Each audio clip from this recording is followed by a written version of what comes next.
Ok, ¿qué tal? Buenas noches. Es un gusto nuevamente para mí estar platicando con ustedes en esta sesión de asesoría de la materia de lógica jurídica. He estado invitándolos a través de la plataforma para que se integren.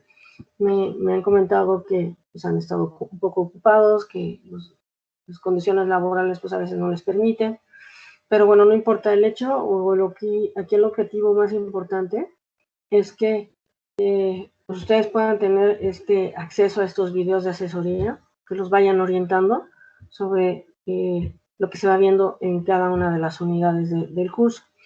En esta ocasión, pues estamos iniciando la sesión número 4, que corresponde a las unidades 7 y 8, ¿sí? ¿Qué vamos a ver en estas unidades 7 y 8? Bueno, pues les voy a compartir mi presentación de PowerPoint. Y pues el título de la presentación de esta sesión pues es los principios lógicos aplicados al derecho. Antes de iniciar de manera directa con estos principios específicos relacionados con la lógica jurídica, quiero comentarles qué son los principios o a qué se refiere cuando hablamos de principios. No sé si ustedes ya tuvieron la oportunidad de tener un curso de Derecho Civil o de Introducción al Derecho. Bueno, si es así, es seguro que ya lo saben. Si no, pues bueno, es importante que conozcan que el derecho tiene las fuentes de donde nace el derecho. ¿Qué son las fuentes? Pues derecho tenemos las fuentes formales, las fuentes reales y las fuentes históricas. Y ahorita me voy a enfocar principalmente a las fuentes formales. Las fuentes formales son aquellas normas que surgen principalmente de una realidad, de una situación específica, y tenemos como ejemplo pues la ley es una fuente formal de derecho, la cual pues un proyecto de ley o una ley surge gracias a que existe un congreso donde los legisladores discuten un proyecto de ley y ahí al final, si este es aprobado, se convierte en una norma jurídica, en una ley, ¿sí? Otra fuente formal del derecho pues son las jurisprudencias, que son resoluciones emitidas por órganos jurisdiccionales. Uno de nuestros órganos jurisdiccionales más importantes es la Suprema Corte de Justicia de la Nación, ¿sí? Y entonces ellos resuelven sobre casos o situaciones de la vida diaria, problemáticas que se presentan, y cuando llega a haber 5 resoluciones que son semejantes al resultado de estas, pues pueden convertirse en una jurisprudencia, ¿sí? Otra fuente formal del derecho tenemos la doctrina, que sirve a los jueces, que sirve a los abogados, ¿sí? A los litigantes, pues para inspirarse en la resolución o en la construcción de sus propios alegatos en el momento de un juicio o en el momento de una resolución.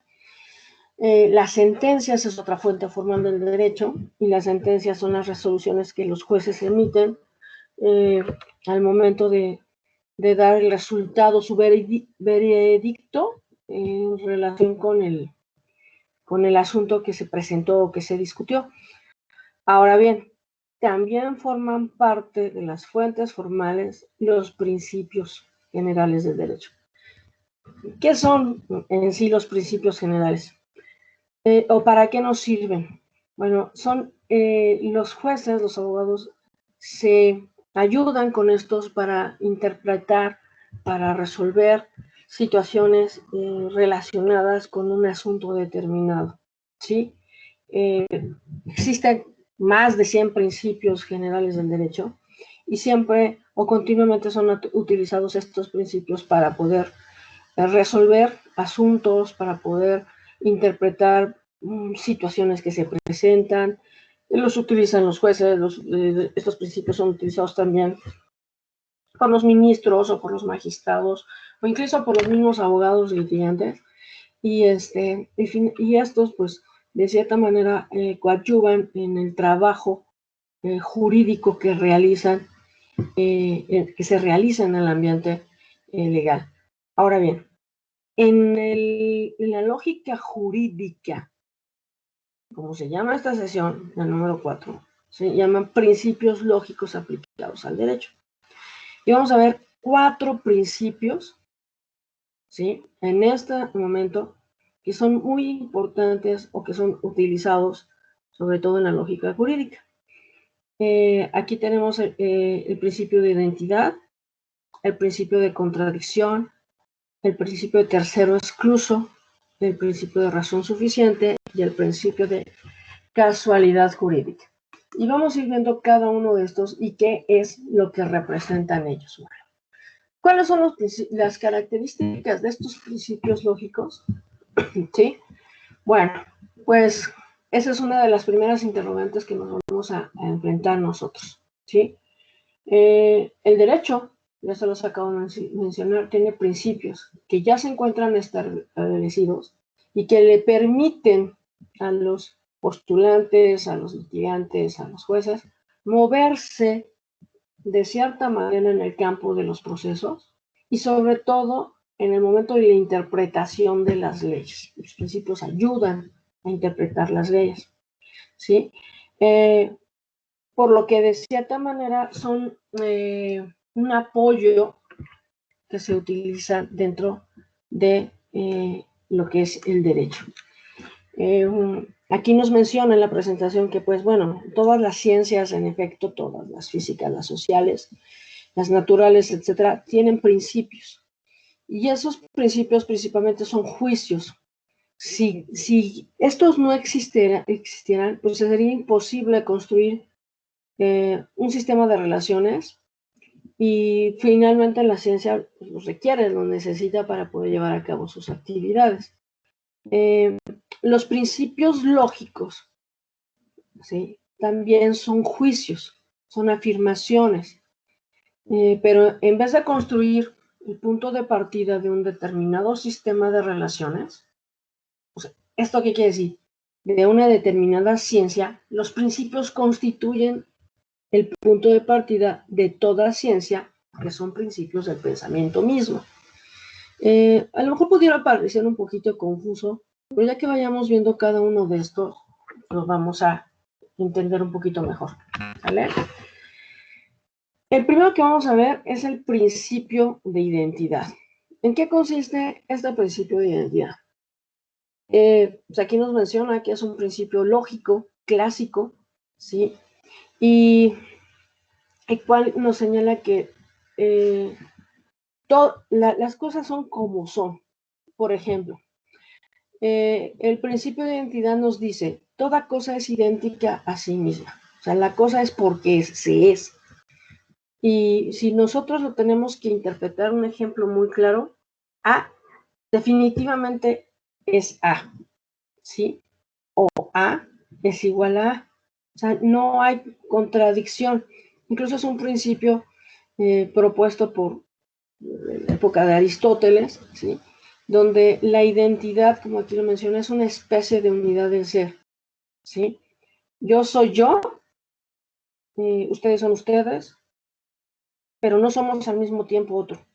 No sé si esta parte queda claro, ¿sí? Yo soy Gabriela y por lo tanto soy Gabriela. No puedo ser Gabriela y al mismo tiempo ser otra persona, ¿sí? Ese es mi principio de identidad, ¿vale? Voy a ver si puedo compartirles un pequeño video que me gustó mucho, estaba muy sencillo, ¿sí? Déjenme ver si me aparece por aquí.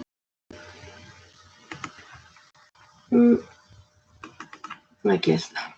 Vamos a ver si aparece.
Ok.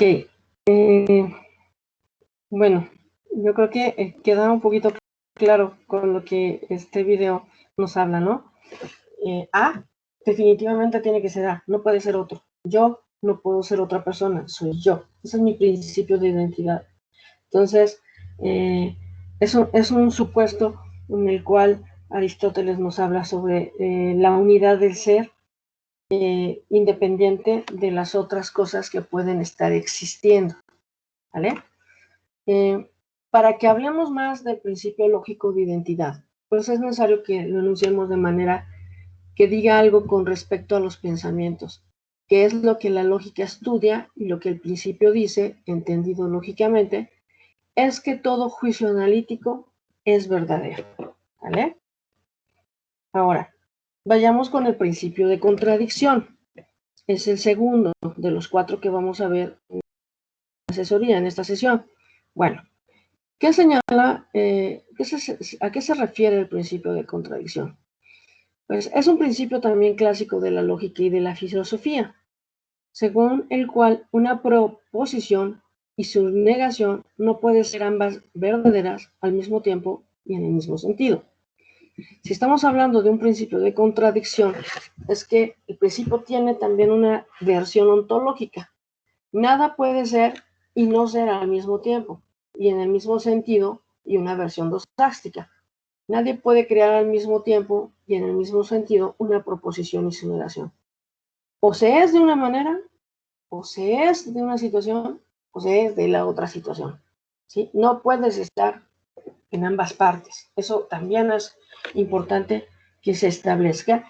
Y también nuevamente les vuelvo a compartir el video. Permítanme un segundo para aclarar esto.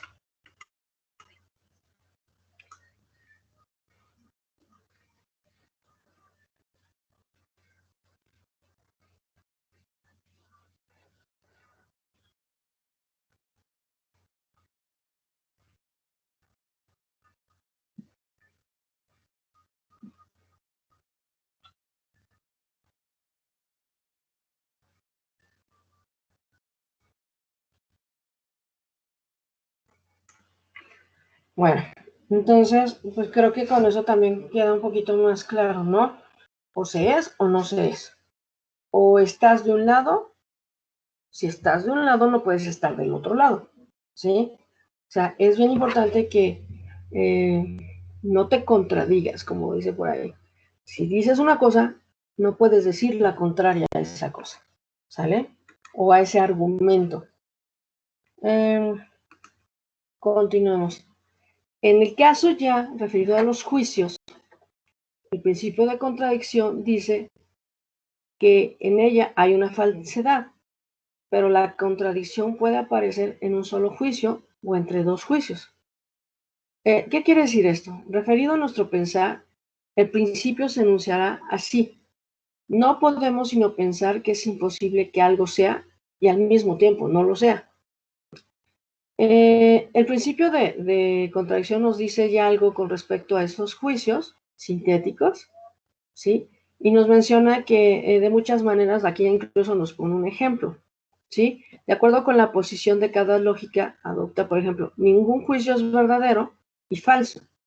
O sea, o se es verdadero o se es falso. Es imposible lo que es, no sea que lo que no es, no sea. O sea, la afirmación y la negación no pueden ser verdaderas al mismo tiempo, ¿sí? El mismo sujeto no puede admitir al mismo tiempo contradicciones. Un sujeto tiene que defender una posición y de ahí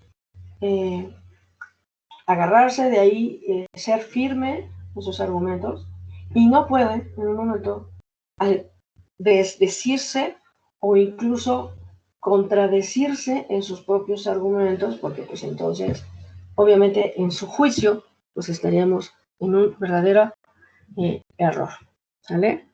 Bueno, vamos a continuar con el principio del tercero excluso.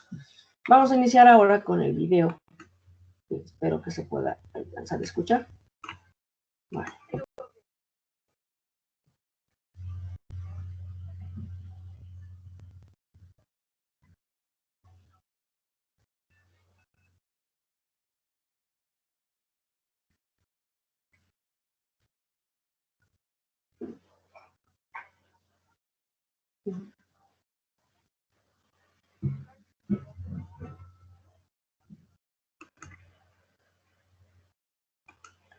Ok, creo que es muy claro sobre todos los ejemplos. No puedes estar medio embarazada, o estás embarazada o no estás embarazada, o estás vivo o estás muerto, no puedes estar medio muerto.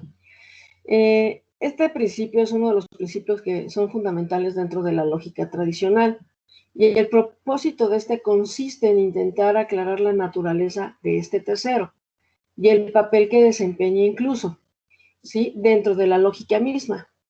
En este contexto, sostendremos que el tercero es una figura que oscila, que hace posible la deconstrucción, tanto que la lógica tradicional como el derecho, la metafísica y la comunicación que derivan de aquella, finalmente postulan la posibilidad de una comunidad de un tercero incluido.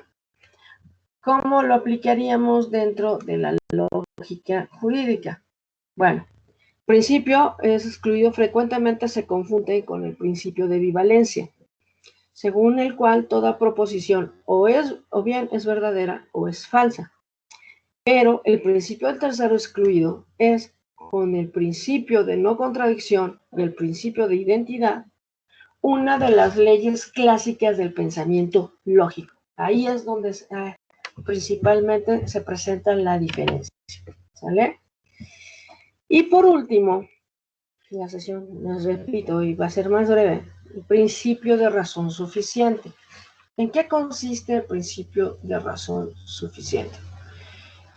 Aquí nos menciona, este principio, a diferencia de los otros anteriores, del de identidad, de contradicción y del tercero excluso, no fue planteado pues por Aristóteles, sino este fue planteado por un filósofo alemán conocido como Leibniz. Escribe mucha filosofía, tiene varias obras en su haber, y él nos comenta que el principio de razón suficiente nos dice que todo objeto debe tener una razón suficiente que lo explique.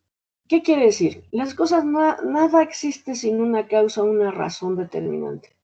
O sea, hay un motivo, hay una situación que nos lleva, pues obviamente, a identificar por qué sucedieron las cosas. O sea, si sale el sol, hay una causa que genera la salida del sol. Si llueve, hay una situación que motiva la lluvia. O sea, ese es el principio de razón suficiente.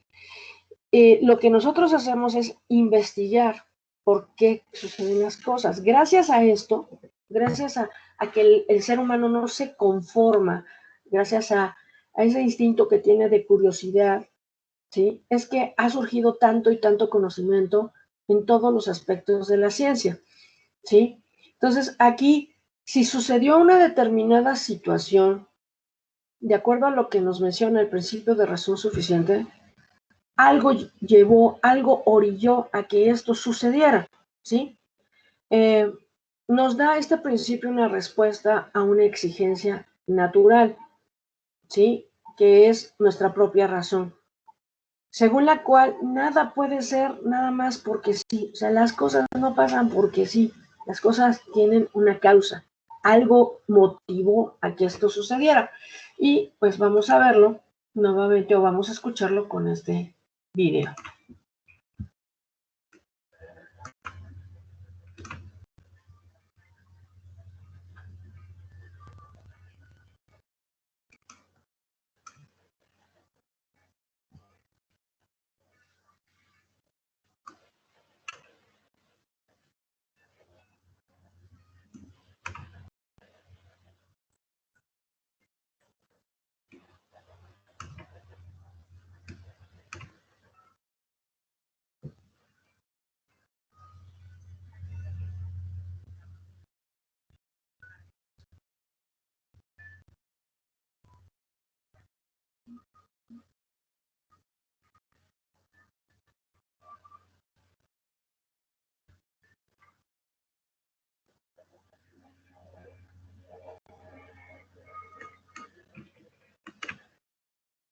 Bueno, si ustedes quieren continuar viendo este video que acabo de compartirles se encuentra dentro de la plataforma. De hecho, en la sesión voy a compartirles el link también para que lo vean y quede un poquito más claro lo que es estos 4 principios que son básicos dentro de la lógica jurídica y que nos va a permitir pues continuar en este curso con lo que serían los silogismos.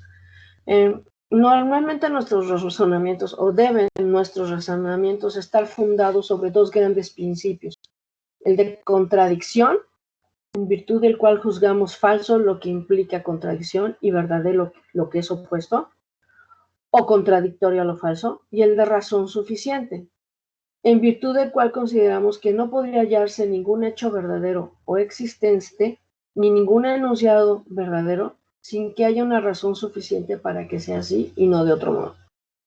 Estas razones en la mayor parte de las cosas no pueden ser conocidas por nosotros. Y aquí es cuando pues al juez, al magistrado, al ministro le va a tocar revisar. El principio de razón suficiente admite diversas formulaciones y todas ellas pueden ser reducidas a alguna de las formas siguientes. Y aquí están los enunciados. Para los ejemplos que les voy a leer. Para toda entidad X, si X existe, entonces hay una explicación suficiente de por qué X existe, considerando este principio de razón suficiente. Para cada evento E, si E ocurre, entonces hay una explicación suficiente por la cual E ocurre. Para cada proposición P, si P es cierta, entonces hay una explicación suficiente de por qué P es cierta. Esto llevado al ambiente jurídico creo que queda más que claro. Todo absolutamente tiene un porqué, una explicación, y eso es a lo que nos vamos a dar a la tarea de realizar, de llevar a cabo. Ahora, el principio de casualidad jurídica, o también llamado principio de contradicción, nos menciona que el concepto de causa o principio de causalidad, pues en muchas ocasiones es un tema un poco complejo, ¿sí? Que ha sido multitratado, que sí que en muchas ocasiones se ha investigado, abordado desde diversas ideologías de la fenomenológica, tanto subjetiva como objetiva, ¿sí? Y nos menciona también, pues su tratamiento normativo también es prolijo, disperso y casuístico, variando de tiempo en tiempo, o sea, de época en época.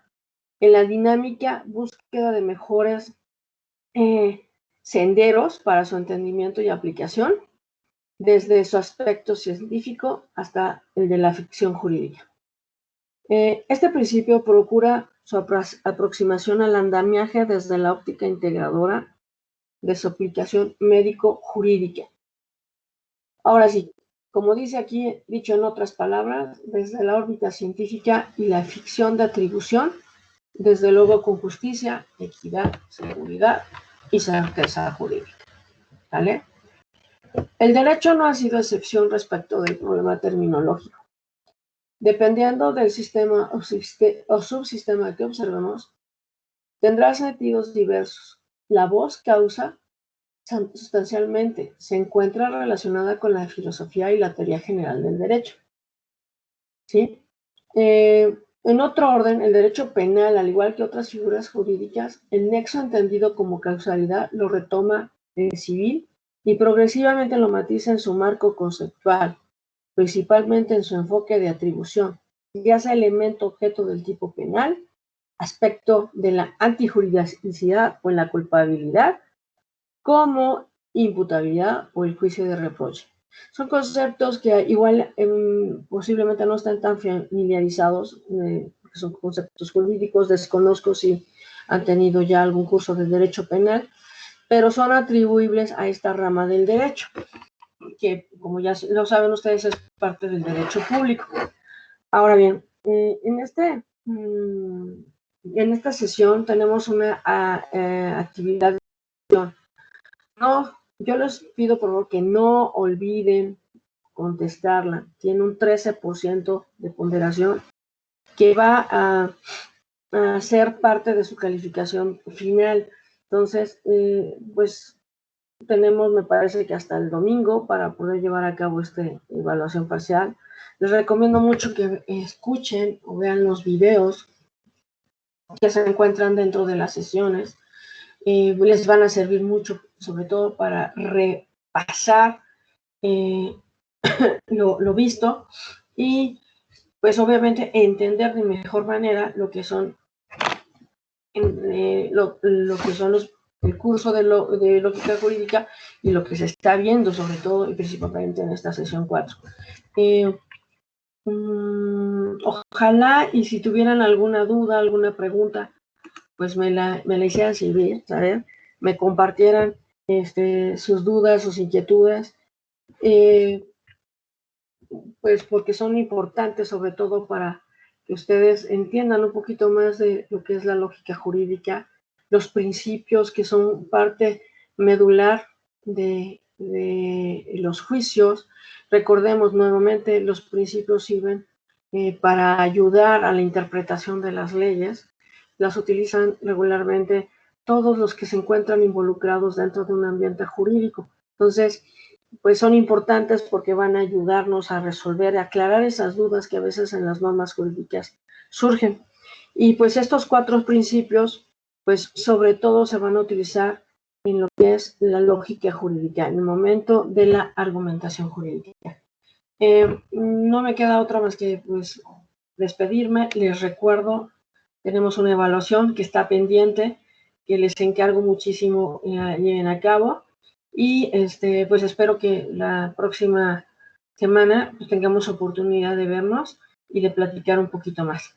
Me despido, les mando un abrazo y pues por favor no bajemos la guardia. Debemos de seguir cuidándonos porque la situación sigue muy seria. Dale, que pasen buenas noches, bonita semana. Hasta pronto.